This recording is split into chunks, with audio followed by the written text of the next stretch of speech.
Bomb சண்டேல ஊர்வலம் வந்து அன்னைக்கு கொடுத்தலே பிடிக்கிறோம் கிறிஸ்டியன்ஸு. ஈஸ்டர் அப்போ, குட் ஃப்ரைடே அப்போ, ஒரு கிறிஸ்மஸ் அப்போ, அப்பப்போ அக்கேஷனாக நினைக்கிறவங்க கிறிஸ்டியன்ஸு. அனுதினமும் நினைக்கிறவர்கள் தான் அவருடைய ஃபாலோவர்ஸ், அவருடைய சீஷர்கள், அவருடைய பிள்ளைங்க. ஏமே ஸோ வந்து நம்ம வந்துட்டு அந்த ரட்சிப்போட அடையாளத்தின்படி நம்ம வாழணும்.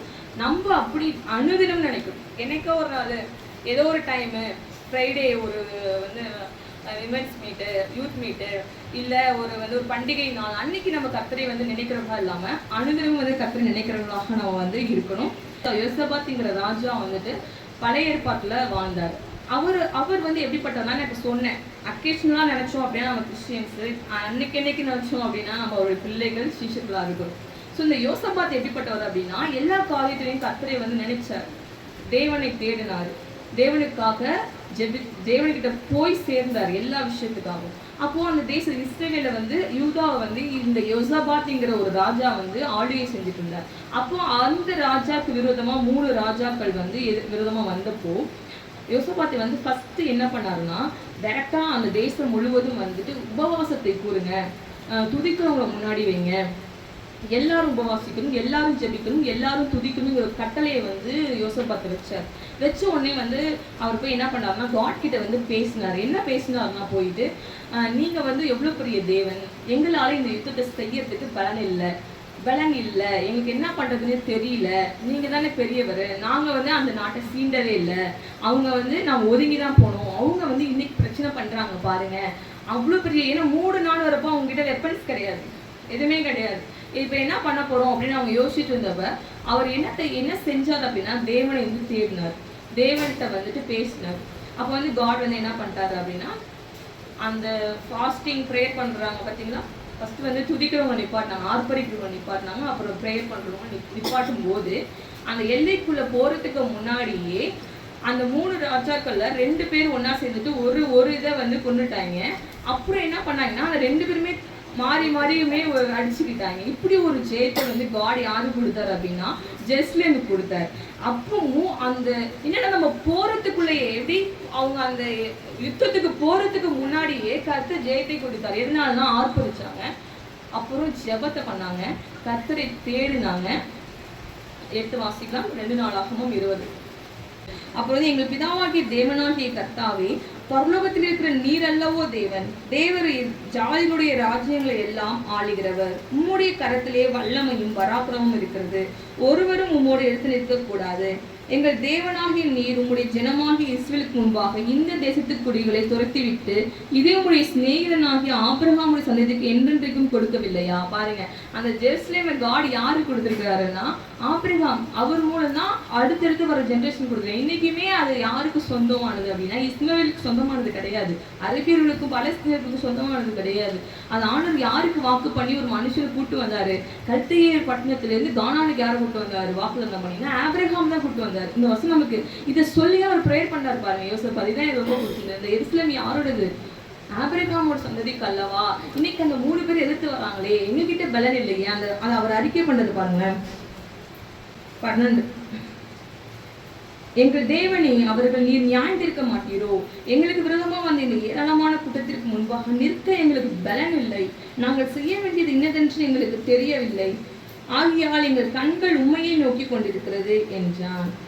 அப்புறம் தான் காட் ஒரு ப்ராஃபஸி மூலம் சொல்றாரு, இந்த யுத்தம் உங்களுடையது இல்லை, தேவனுடையது. 14வது வசனம், நாளைக்கு நீங்கள் அவருக்கு விரோதமாய் போங்கள், இதோ அவர்கள் சிஸ்தினும் மேட்டு வழியா வருகிறார்கள், நீங்கள் அவருடைய எருவேல் வனாந்தரத்துக்கு எதிரே பலதலை கடையாணத்தை கண்டு சந்திப்பீர்கள். இந்த யுத்தத்தை பண்ணுகிறவர்கள் நீங்கள் அல்ல, யூதா மனுஷரே, எருசலேம் ஜனங்களே, நீங்கள் தரித்து நின்று கர்த்தர் உங்களுக்கு செய்யும் ரட்சிப்பை பாருங்கள், பயப்படாமலும் கலங்காமல் இருங்கள், நாளைக்கு அவர்களுக்கு எதிராக புறப்படுங்கள், கர்த்தர் உங்களோடு இருக்கிறார் என்றார். 23 பார்த்தீங்க அப்படின்னா, அவங்க மாறி வெட்டிப்பாங்க. வேற என்ன சொல்லுவாருன்னா, அன்னைக்கும் ஜெருசலேமை எதிர்த்து யாராலையும் வர முடியல, இன்னைக்குமே ஜெருசலேமை எதிர்த்து யாராலையுமே வர முடியாது. அதுதான் ஆண்டவருடைய செயல். ஏன்னா அந்த தேசத்துக்காக ஆண்டவர் வந்து ரத்தம் செஞ்சிருக்கு, எல்லாரும் அந்த இடத்துல ரத்தம் செஞ்சிருக்கிறாரு. அதுக்குன்னு ஒரு ப்ராஃபஸி இருக்குது, அதுக்குன்னு ஒரு பெரிய காரியம் வந்து காட் வச்சிருக்காரு. ஸோ அன்னைக்கு வந்து எப்படி இந்த கர்த்தரை தேடினாங்க, அந்த ராஜா வந்து என்ன பண்ணாருன்னா, ப்ரேயரை வந்து அரேஞ்ச் பண்ணார், ஒர்ஷிப்பை வந்து நிற்க வச்சார், ஒரு கர்த்தருக்கு நேராகவே அந்த தேசத்தை வந்து அவர் நடத்தினார். இப்ப இருக்கிறவங்க கண்டிப்பா அப்படி இருப்பாங்கன்னு நான் நினைக்கிறேன். இப்ப யார் ஜெருசலேம்ல இருக்காங்களோ அது சப்போர்ட்டா இருக்கிறவங்க கண்டிப்பா வந்து காடை வந்து தேடி இருப்பாங்க கண்டிப்பா. ஏன்னா இந்த யுத்தத்தை பண்ணும்போது யோசபாத் கிட்ட ஒண்ணுமே இல்லை. ஏன்னா 3 பேர் எதிர்த்து வரும்போது அவன்கிட்ட எதுவுமே வெப்பன்ஸே வந்துட்டு என்னன்னா ஜெபமும் துதியும் தான். 22 பார்த்தீங்கன்னா அவங்க பாட ஸ்டார்ட் பண்ணும்போதே ஒருவருக்கு அந்த 3 பேரும் அப்படியே அடிச்சுக்கிட்டு எல்லாமே பண்ணிக்கிட்டாங்க. ஸோ இந்த இடத்துல ஆண்டர்கிட்ட அவர் விண்ணப்பிச்சது வந்து என்னன்னா, என்கிட்ட பலன் இல்லை, எனக்கு என்ன செய்யுதுன்னே தெரியல. இதை வந்து எத்தனை பேர் உங்கள் வாழ்க்கையில் சொல்லும் போதோ சொல்லிட்டு அப்படியே நீங்கள் உட்காந்துடக்கூடாது. அவரை தேடணும், ஜெபிக்கணும், துதிக்கணும். இதான் நம்ம வந்து சரௌண்டிங்ஸில் இருக்கும்போது 1014 அவன் பயப்படணும். ஏன் தாவீது சொல்கிறான், அவன் ஒரு துதிக்கிறவன், அவன் ஒரு ஜெபிக்கிறவன். ஜெபிக்கிறவனாலும் துதிக்கிறனால தான் எங்களை ஒன்றும் செய்ய முடியாது அப்படின்னு சொல்ல முடியும். ஏன்னா அவனுக்கு தெரியும் காட் எங்கள் பக்கத்தில் இருக்கிறாரு அப்படின்னு. அதே மாதிரி தான் எருசலேமுக்கு விரோதமாக யாரும் எதுவும் செய்ய முடியாது. ஏன்னா அது ஆபிரகாமுக்குன்னு காடு கொடுத்த வாக்கு தத்துவங்க. அதை என்னைக்கு நிறைவேற்றது இன்னைக்கானாலும் அவனோட தான். ஏன்னா அவன் அப்படி வந்திருக்கிறான் நம்பி. அந்த நம்பிக்கையை காடு இன்னைக்கு வரையும் நிறைவேற்றுறாரு. ஹல்லேலூயா. அண்ட் நாம எந்த நிலையில இருந்தாலும் ஆண்டவருடைய பிள்ளைகளாக வாழும்போது என்னென்ன வந்தாலும் உடனே யோசபாத் செஞ்ச மாதிரியே வர்றாங்களா, அந்த பிரச்சனை வருது ஸ்ட்ரைக்கான உடனே கர்த்தரை தேடணும். ஏதாவது ஒண்ணு பண்ணி கர்த்தரை தேடிடுவோம், கர்த்தரை துதிச்சிடுவோம். அப்படிங்கிறப்போ 3 பேருமே 2 பேர் ஒன்னா சேர்ந்துட்டு ஒருத்தர் எதிர்த்தான். அப்புறம் அவன் 2 பேருமே மாறி மாறி வெட்டிக்கிட்டான். இது பாருங்க என்ன ஒரு இதுனே தெரியல. பாருங்க அதை வாசிங்களேன், 23 வாசிங்களேன். ஆண்டர் பாருங்க எப்படி யுத்தத்தை முடிக்கிறாரு சிம்பிளா.